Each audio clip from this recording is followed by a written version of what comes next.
Assalamualaikum warahmatullahi wabarakatuh. Baiklah, saya akan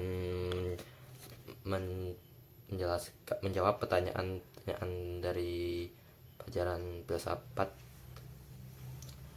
Apa yang Anda pahami tentang filsafat? Baik, saya akan menjelaskan. Filsafat atau filosofi berakar dari kata Yunani. Artinya cinta atau hikmat, adalah metodologi yang mengkaji pertanyaan-pertanyaan umum dan abstraksi, misalnya pertanyaan-pertanyaan tentang eksistensi, penerapan nilai, luhur akal budi, dan bahasa. Istilah ini kemungkinan pertama kali diungkapkan oleh Pythagoras tahun 570 sampai 49 Masehi. Metode ini digunakan dalam filsafat antara lain mengajukan pertanyaan, diskusi, introduksi, diartikan dan presentasikan sistematis. Orang yang mempelajari ilmu filsafat disebut filsuf atau filosof, sementara sesuatu yang berhubungan dengan konsep filsafat disebut dengan filosof. Baik. B. Mengapa manusia harus berfilsafat dan apa manfaatnya? Mengapa? Manusia berfilsafat karena sifatnya membantu dalam memahami dan mengeksplorasikan pertanyaan-pertanyaan mendasar tentang kehidupan, bereksistensi, moralitas, pengetahuan, dan realitas. Bersifat memicu pemikiran kritis, refleksi mendalam, dan analisis terhadap konsep-konsep yang seringkali dianggap remeh atau tidak dipertanyakan. Manfaat berfilsafat antara lain pengembangan pemikiran kritis. Filsafat mengajarkan berpikir dan logis, kritis, dan analisis. Ini membantu dalam menilai argumen dan bukti dengan yang lebih baik. Peningkatan pemahaman diri.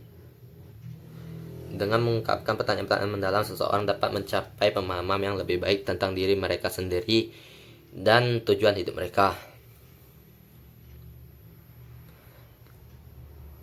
Pengetahuan yang lebih luas berfilsafat memungkinkan seseorang untuk memahami berbagai pandangan dan konsep, dari metafisika hingga epistemologi dan estetika hingga etika, yang memperkaya wawasan dan pengetahuan.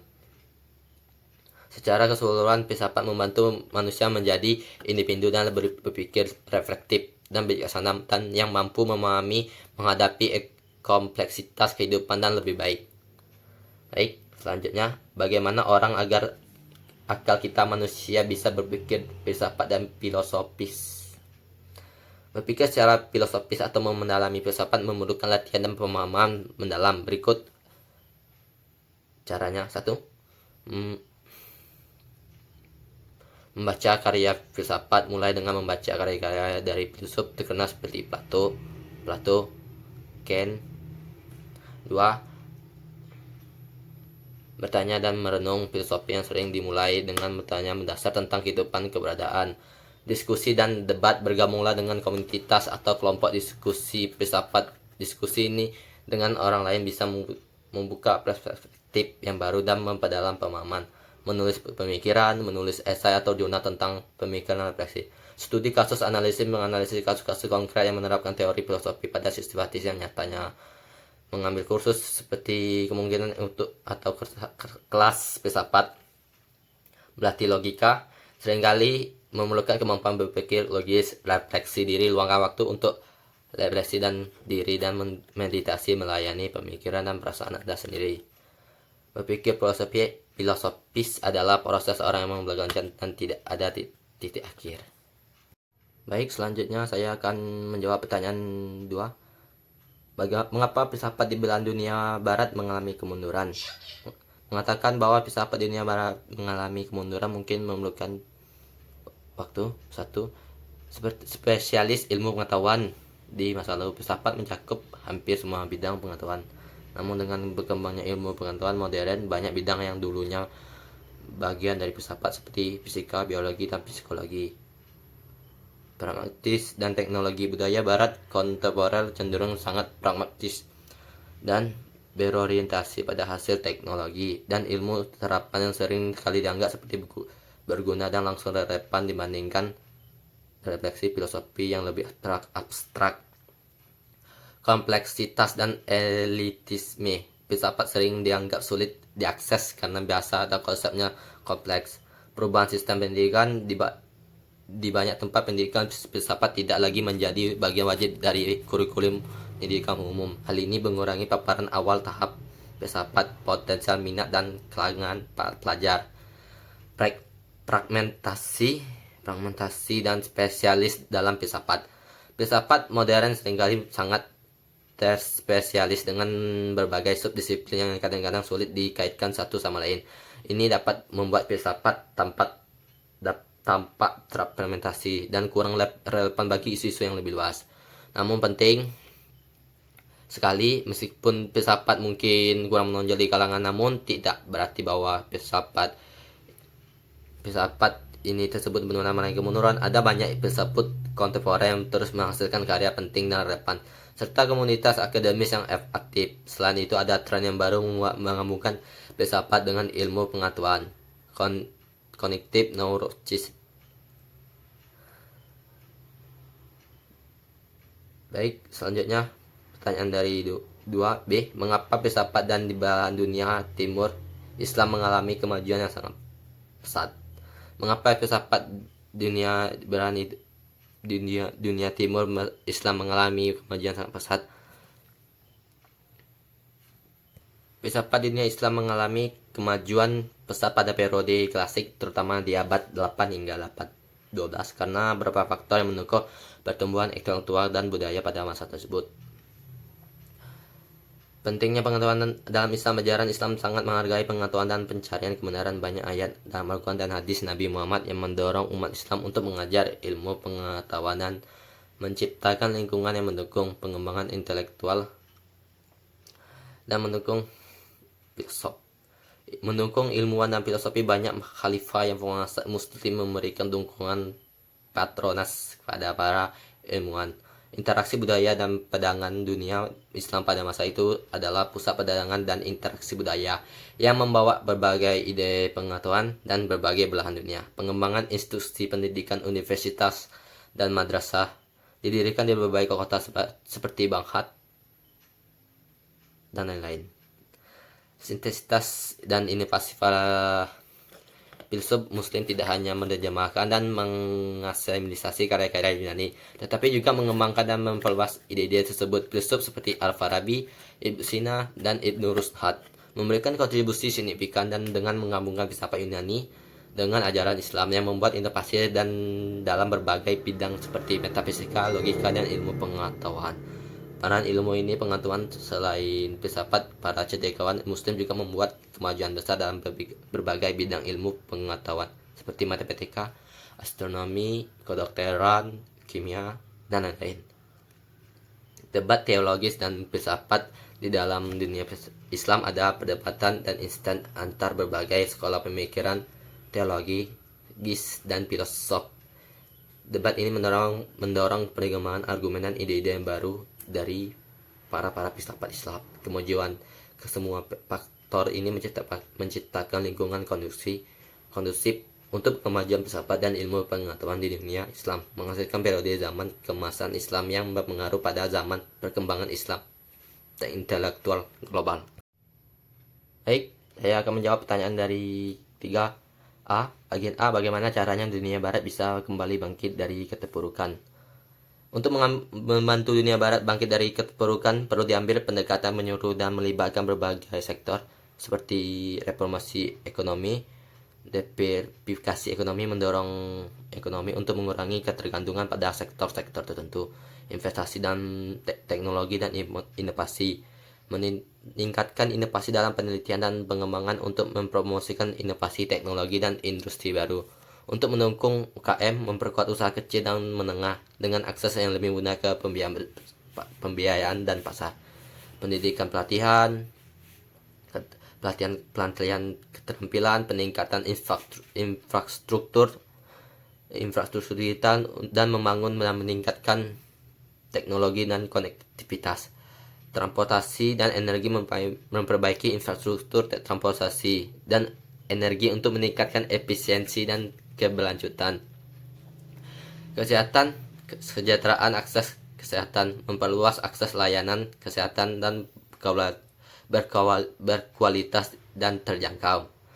keadilan sosial dan inklusi kesejahteraan peluang, memastikan semua warga memiliki kesempatan untuk yang sama dan dalam pendidikan, pekerjaan, dan kehidupan sosial. Pemerintah yang baik, transparansi dan akuntabilitas, meningkatkan pemerintah untuk mengurangi korupsi dan meningkatkan kepercayaan publik. Kerjasama internasional, diplomasi, dan aliansi, memperkuat hubungan diplomatik dan aliansi internasional untuk kerjasama dalam menghadapi tantangan global. Keberlangsungan lingkungan, energi terbaru, meningkatkan investasi dalam energi terbaru untuk mengurangi ketergantungan pada bahan bakar fosil. Peningkatan budaya dan identitas seni budaya, mendukung seni budaya untuk memperkuat identitas nasional dan mempromosi koherensi sosial. Baik, 3B. Apa hikmah atau pelajaran yang bisa kita ambil dari Renaissance atau Aufklärung?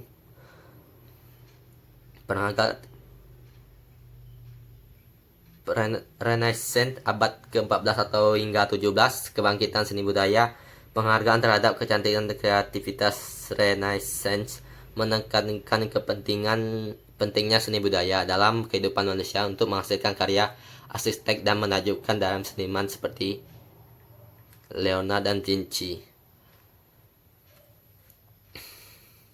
2. Humanis, fokus pada potensi manusia. Renaissance mendapatkan manusia di pusat alam semata dan menekankan potensi, martabat, dan kemampuan manusia untuk berpikir dan menciptakan dan memahami dunia. 3. Inovasi ilmiah dan penemuannya. Revolusi ilmiah, munculnya metode ilmiah dan penemuan-penemuan pentingnya dalam berbagai bidang seperti astronomi, anatomi, dan mekanika yang meletakkan dasar bagi ilmuwan pengetahuan modern. Aufklärung, pencerahan abad 17 sampai ke 18, rasionalitas dan skeptisme. Penggunaan akal. Aufklärung menekankan pentingnya akal dan logika dalam memahami dunia dan membuat keputusan, mengurangi ketergantungan pada takhayul dan dogma. 2. Hak asasi dan manusia. Hak manusia berpikir dan berbicara, pencerahan dan promosikan kebebasan intelektual, termasuk hak untuk berpikir dan berbicara dan menulis tanpa takut dan represi. 3. Pemerintah dan politik, kontrak sosial. Konsep ini sosial dari berpikir seperti John Locke dan yang lainnya, menekankan pentingnya pemerintah fungsinya untuk kepentingan rakyat berdasarkan persetujuan mereka. Baik, pertanyaan 4. Jelaskan secara logis dan sistematis bagaimana sesungguhnya kedudukan filsafat dalam Islam, baik dari perspektif dan membolehkan filsafat atau dari perspektif dan tidak membolehkan filsafat. Kedudukan filsafat dalam Islam merupakan topik yang kompleks yang telah menjadi subjek perdebatan panjang di kalangan ulama dan cendekiawan Muslim. Perspektif yang membolehkan filsafat dari sebuah sejarah yang pengaruhnya awal pada masa Khalifah Abbasiyah. Banyak karya-karya filsafat Yunani diterjemahkan ke dalam bahasa Arab. Filsafat Yunani seperti karya Plato, Aristoteles dan mempengaruhi cendekiawan Muslim. Tokoh-tokoh seperti Al-Kindi, Al-Farabi, Al-Busina, dan Ibnu Rushd adalah filsuf Muslim yang berusaha menggabungkan ajaran Islam dengan filsafat Yunani. Rasionalisme dan akal. Filsafat dianggap penting untuk memperkuat iman melalui akal. Tokoh Al-Farabi dan Ibnu Sina menekankan bahwa akal adalah karunia Allah yang harus digunakan untuk memahami alam semesta dan wahyunya. Penjelasan teologis. Al-Ghazali adalah dalam karya Tahalluq al-Falsafa, artinya keracunan filosof, mengkritik filsafat dalam beberapa aspek tapi Ibnu Sina dalam tahap keracunan membela filsafat dan berargumen bahwa tidak ada konflik antara akal dan wahyu jika keduanya dipahami. Perspektif yang tidak membolehkan filsafat seperti kekhawatiran terhadap pengaruhnya negatif. Beberapa ulama khawatir bahwa filsafat terutamanya yang berasal dari tradisi Yunani dapat membawa konsep-konsep yang bertentangan dengan ajaran Islam. Mereka merasa bahwa mengandalkan secara berlebihan dapat mengarah pada keraguan terhadap wahyu dan kepercayaan Allah. pengalaman historis, Al-Ghazali mengkritik filsuf Muslim yang ia anggap telah menyimpang dari ajaran Islam. Dalam Tahawuf al-Falasif, ia menyatakan bahwa beberapa konsep filosofis seperti keabadian dalam alam semesta dan penolakan bangkitan jasmani. Prisma wahyu. Ulama menolak filsafat menekankan bahwa wahyu adalah sumber pengetahuan dan utama tidak boleh ditandingi oleh akal. Mereka mengutamakan tafsir dan hadis sebagai cara untuk memahami Al-Quran dan Sunnah. Mereka percaya bahwa filsafat dapat menyebabkan penyimpangan terhadap teologis dan moral tidak dibatasi oleh wahyu. Baik, 5. Mengapa manusia sangat penting untuk menjaga kualitas akal dan hati? Manusia sangat penting untuk menjaga kualitas akal dan hati karena kedua tersebut merupakan inti dari kehidupan yang bermakna dan harmonis. Akal sehat membantu manusia untuk berpikir jernih, membuat keputusan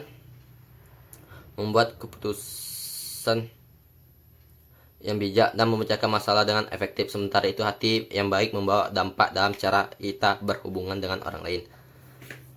B. Bagaimana cara untuk menjaga kesucian dan kemurnian akal dan hati?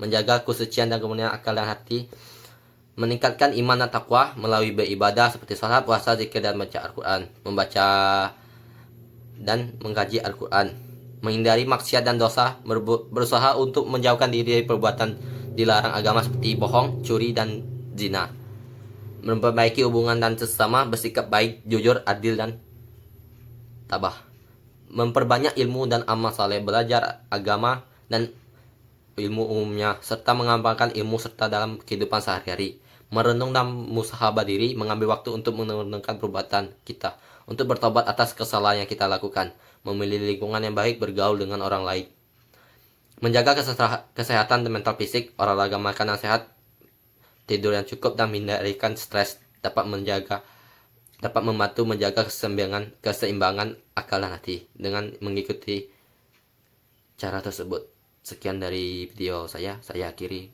Wassalamualaikum warahmatullahi wabarakatuh.